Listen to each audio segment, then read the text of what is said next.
Hi all. I was scanning the CBC opinions page the other day, as I sometimes do, and I saw an opinion piece that was written by two members of the UBC Medicine Political Advocacy Committee.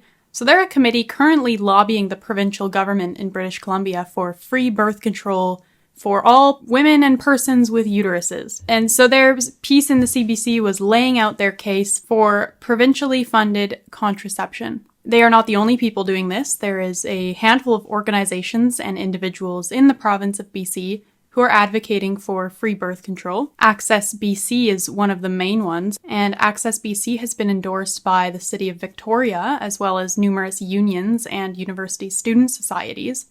And so these activists, they were hoping to get free contraception in BC's 2020 budget, but the budget was released earlier this week and ultimately did not include any such plan, though Premier John Horgan did previously indicate that he was open to the idea.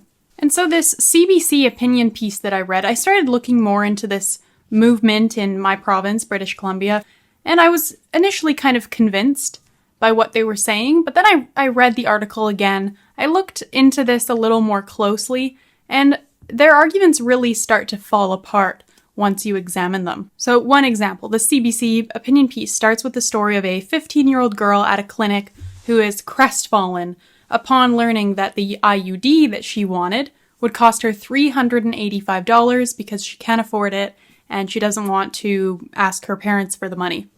So apparently no one explained to her that, yeah, that kind of IUD might cost $385, but another kind might cost you $75, $80. So I don't know why we're acting as if this particular form of birth control costs hundreds of dollars. Also, why did no one explain to this girl that there is a youth clinic near her that could offer her other methods of contraception for free or at a lower cost? We'll go into that a little bit more after. But this piece goes on to say, currently in our province, about 40% of pregnancies are unintended.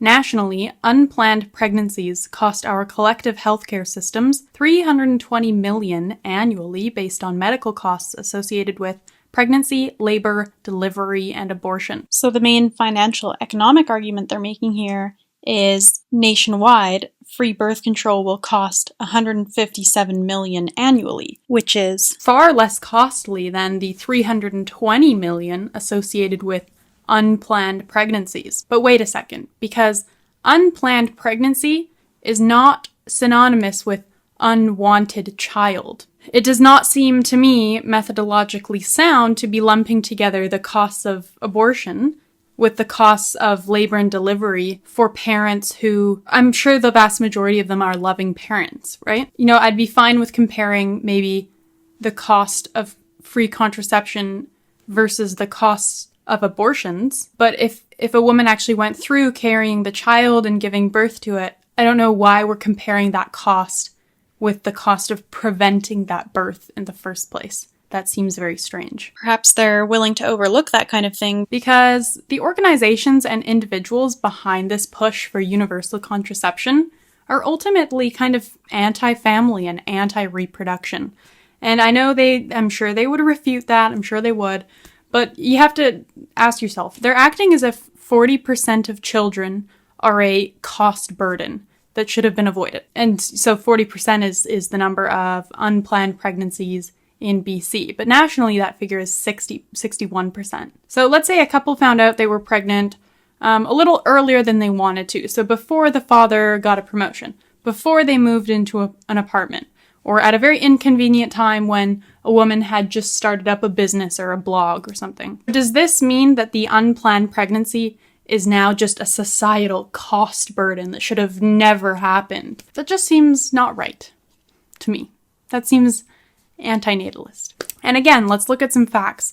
The province of British Columbia already provides free contraception to low-income and Indigenous people, and there are youth clinics around the province offering free services, generally for those between ages 12 and 24. You know, some of these groups are urgently claiming that the province is just not doing enough for women. It's not doing enough for people with uteruses. You know, it's really not as bad as they're trying to make it seem. Especially the members of Access BC, they keep repeating they want to remove financial barriers They want to ensure that no one has to choose between their rent or paying for birth control.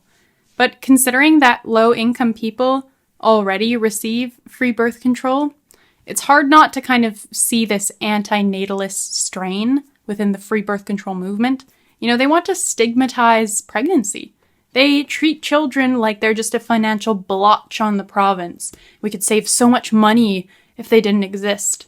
And they're pushing for this progressive idea that the only way to achieve, what they would call gender equality is for women to abstain from child rearing. So I would say for now, it's probably a good thing that their free birth control, their desire for everyone to get free birth control was not included in the budget. But I'm sure we have not seen the last of this initiative, as young people love free stuff from the government. Thanks so much for watching.